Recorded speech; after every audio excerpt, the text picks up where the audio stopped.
Sean Strickland just defeated Nassourdine Imavov, and Jon Jones vs Ciryl Gane was leaked. All this and more in today's video. What's up, guys? Welcome back to a brand new video, and today we're going to be talking about both these topics. If you guys tuned into the live stream, that's not on the channel because someone at YouTube messed up, took down the stream, and basically I'm no longer allowed to stream. They must have got confused, thought that I was showing something in the fight, took down my stream. So I don't know what's going on. I hope to have it back in a few weeks so I could live stream again. If you guys missed it, I streamed my reaction to the KSI fight, streamed my reaction to the Sean Strickland fight. Anyway, guys, like I said, let's get into this. If you guys aren't a member, please join already. Join the Jack Walter MMA army. We're almost at 9,000 subscribers, so please subscribe, share, like, comment, everything. Put the notification bell, and let's get into this. All right, Sean Strickland, Nassourdine Imavov. Obviously, Sean Strickland, like I said, I had picked Nassourdine Imavov, and I think a lot of people did. Sean Strickland came on short notice, and like I told you guys, cardio would not be a problem, and it would be a cardio for Nassourdine. Nassourdine had lots of cardio issues in the past, and I warned you guys. In the later rounds, he'll fade, and that's exactly what happened. Sean Strickland, though, started off very good. I thought that Nassourdine would start off a lot better, but Sean Strickland was just on him from the beginning. Used a very smart game plan to kind of dirty box him, fight him in the clinch, use the 1-2, and Sean Strickland was very aggressive in the fight. A lot more than I even expected. Normally, he's just jabbed. Sean Strickland was showing a lot of weapons and basically dominated the whole fight. Nassourdine had moments here and there, but it mostly started pretty close, and then later was just for Sean Strickland. Nassourdine faded, and look, Nassourdine is a prospect. Nassourdine is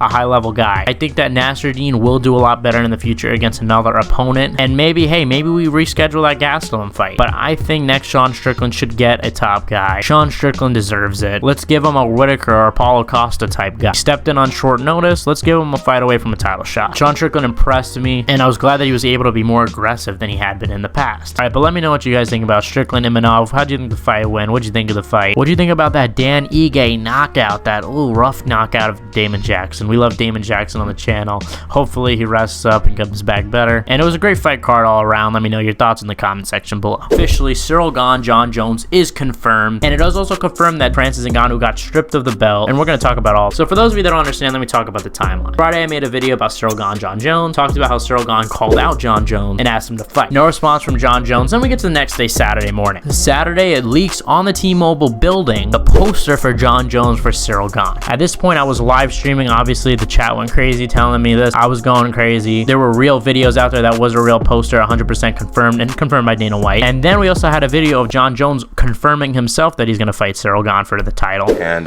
just a few weeks out from my first heavyweight championship against Ciryl Gane. And now, after the UFC fight night, after the Strickland Imavov card, we got confirmation from the boss himself that Ngannou is being stripped of his title, being released of his contract, and the UFC is giving up their right to match, letting Ngannou become a free agent, doing whatever he wants. Jon Jones and Ciryl Gane is for the heavyweight title. We offered Francis a deal that would have made him the highest paid heavyweight in the history of the company.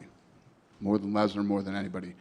And he turned the deal down. We're going to release him from his contract. We're going to give up our right to match, and he can go wherever he wants and do whatever he wants. So Ngannou's gone. Ngannou's officially gone. He's stripped. He's gone. The UFC has released him in respect for the UFC because they could have held on to the contract. The UFC did not do that. They just let him go. And at this point, I think it's because, look, I've talked about on the channel before, Ngannou really isn't that much of a pay-per-view draw. His last fight did 200K buys. And I think it's a mixture of, hey, Ngannou is turning 37 this year. His knee just got completely blew out. How much of Ngannou is there really to milk anyway? So I don't think this is a loss for the UFC at all, but it is a loss for the fans because Ngannou versus Jones would have been a cool fight. It would have been a fun fight. Power versus fight IQ. Power versus the greatest of all time. Well, who would have won? There was so much hype for it for the past 2 years. It's unfortunate that it's not happening, and I'm obviously bummed out. I've been excited for this fight for so long, but Ngannou Jones will not happen. Ngannou is now a free agent, which makes me think, where do you guys think he's going to wind up? Personally, I think the PFL, Jake Paul's Fighting League. Dana White also revealed that he offered Francis Ngannou a deal that would make him the highest paid UFC heavyweight of all time. Higher than Brock Lesnar, higher than Stipe, higher than, I guess, what Jon Jones is being paid right now. I don't know if this is just, like I said, a UFC marketing tactic. I said in my old video, then I had to re-record it. I don't know if this is a negotiation practice from the UFC to say to Francis, we don't need you. We're okay with going with Gane and Jones. We don't need you, Francis, so you better sign on. I don't know if that's what it is, because it seems like coming from the Ngannou camp, from what reporters are saying, Ngannou's team doesn't think the negotiations are over. So could Francis Ngannou come back? I don't think he's making that March 4th date. It's pretty much confirmed. Fight's a done deal. Ciryl Gane, Jon Jones. Who do you guys think is going to win the fight? Let me know. I'm super excited because we have two of the most technical fighters in the UFC fighting. We have the high fight IQ of both men. Ciryl Gane obviously being an amazing kickboxer, and Jon Jones' wrestling is really going to be the X factor. Can he take Ciryl Gane down?